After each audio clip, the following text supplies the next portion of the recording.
प्रदेश कांग्रेस अध्यक्ष जीतू पटवारी ने इंदौर में अक्षय कांति बम वाले घटना को लेकर मीडिया से चर्चा की। प्रेस क्लब में उन्होंने प्रेस वार्ता कर अपना दर्द भी जाहिर किया और कहा कि इस समय देश में राजनीतिक माफिया पनप रहा है। आने वाले समय में हमें और तानाशाही सहन करनी पड़ेगी। यही स्थिति आम जनता की भी होने वाली है। उन्होंने सभी को मिलकर संविधान की रक्षा करने की बात कही है।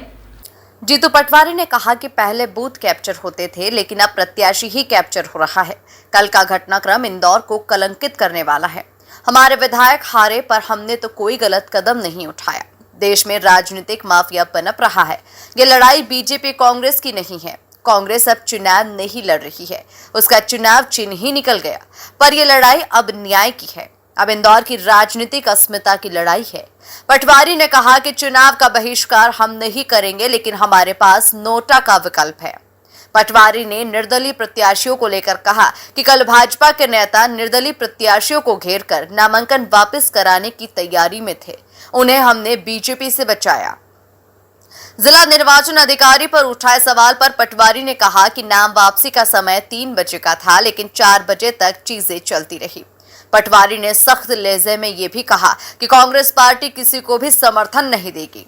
बीजेपी के द्वारा लगातार लोकतंत्र की हत्या की जा रही है, लेकिन यही स्थिति रही तो किसी को चुनाव भी नहीं लड़ने दिया जा रहा है। उन्होंने कहा कि सत्ता है तो अपनी मनमानी चल रही है। अब कांग्रेस का दायित्व हो चुका है बीजेपी को सबक सिखाना। शहर के बुद्धिजीवियों को कांग्रेस पार्टी ये समझती है कि जागना चाहिए।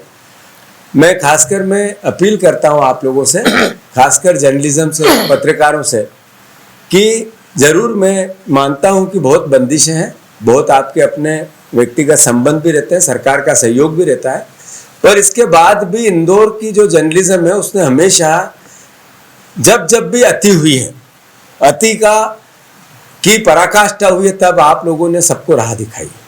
मैं इतना ही अनुरोध करता हूं कि कल की जो घटना घटी उसमें आपके सवाल हो सकते हैं, क्या हुआ, कैसे हुआ, बिक गया क्या, खरीद लिया गया क्या, दबाव आया क्या, कोई राजनीतिक प्रेशर था क्या, कोई संस्थागत प्रेशर था क्या, क्या उनके शिक्षा संस्थानों की कोई बात हो गई होगी क्या चूक हो गई, कैसे आपने चयन कर लिया, सवाल है आपके मन में।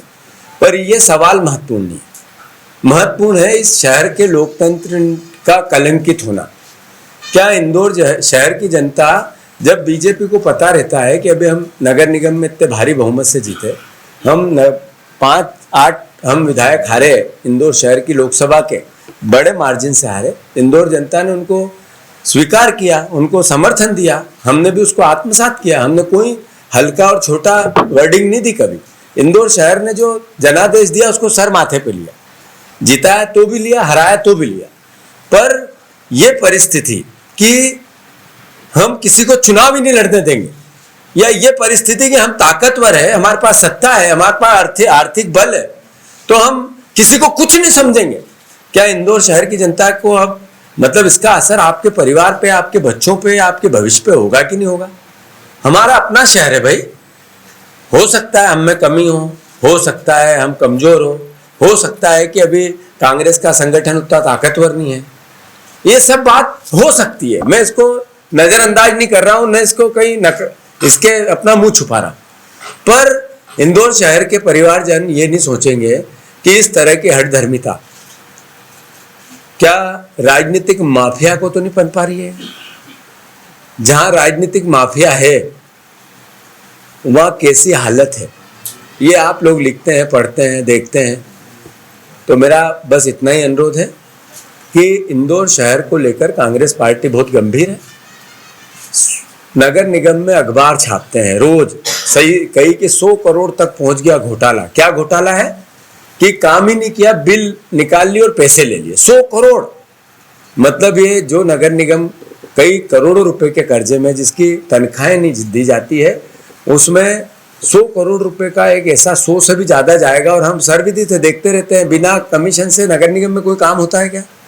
कोई पार्षद ऐसा है या कोई व्यवस्था अधिकारी ऐसा है या कोई भी बीजेपी का नेता ऐसा है जो बिना कमीशन पीसी लिए नगर निगम में काम करता है? और कैसा बन गया हमारा शहर। मतलब मेरे पे मेरी कमियों पे गिनाने के लिए 10 सवाल है, पर मेरा अपना शहर है, इसलिए मेरी कमजोरी भी है, पर शहर इससे अच्छा हो रहा है। तो फिर आप सबका सहयोग चाहिए या नहीं चाहिए? इंदौर शहर का सहयोग चाहिए कि नहीं चाहिए? यहाँ के बुद्धिजीवियों का सहयोग चाहिए या नहीं चाहिए?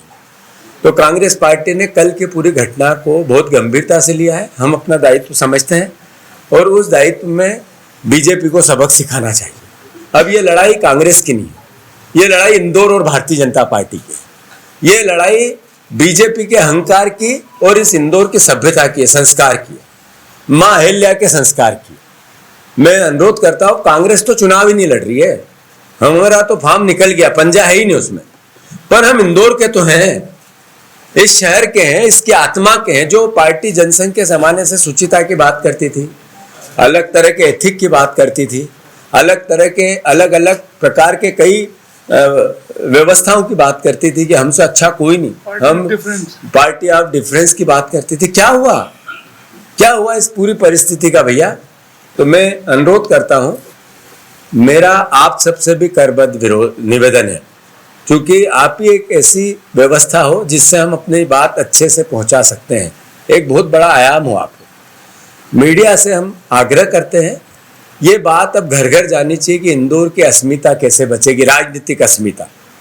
जो लोगों के पास ताकत है वो रावण जैसे हैं, अहंकार उनका सर चढ़ के बोलता है और दिखता भी है, बोलता ही नहीं है, दिखता भी है, बातों में दिखता है, भावों में दिखता है। आप भी मिलते हो तो दिखता है, आप उनसे मिलते हो तो चूंकि वो ताकतवर है तो मुस्कुरा के मिलते हो, पर अल्टीमेटली वो आपको किस तरीके का व्यवहार होता है वो देखते होंगे आप लोग, हम भी महसूस करते हैं।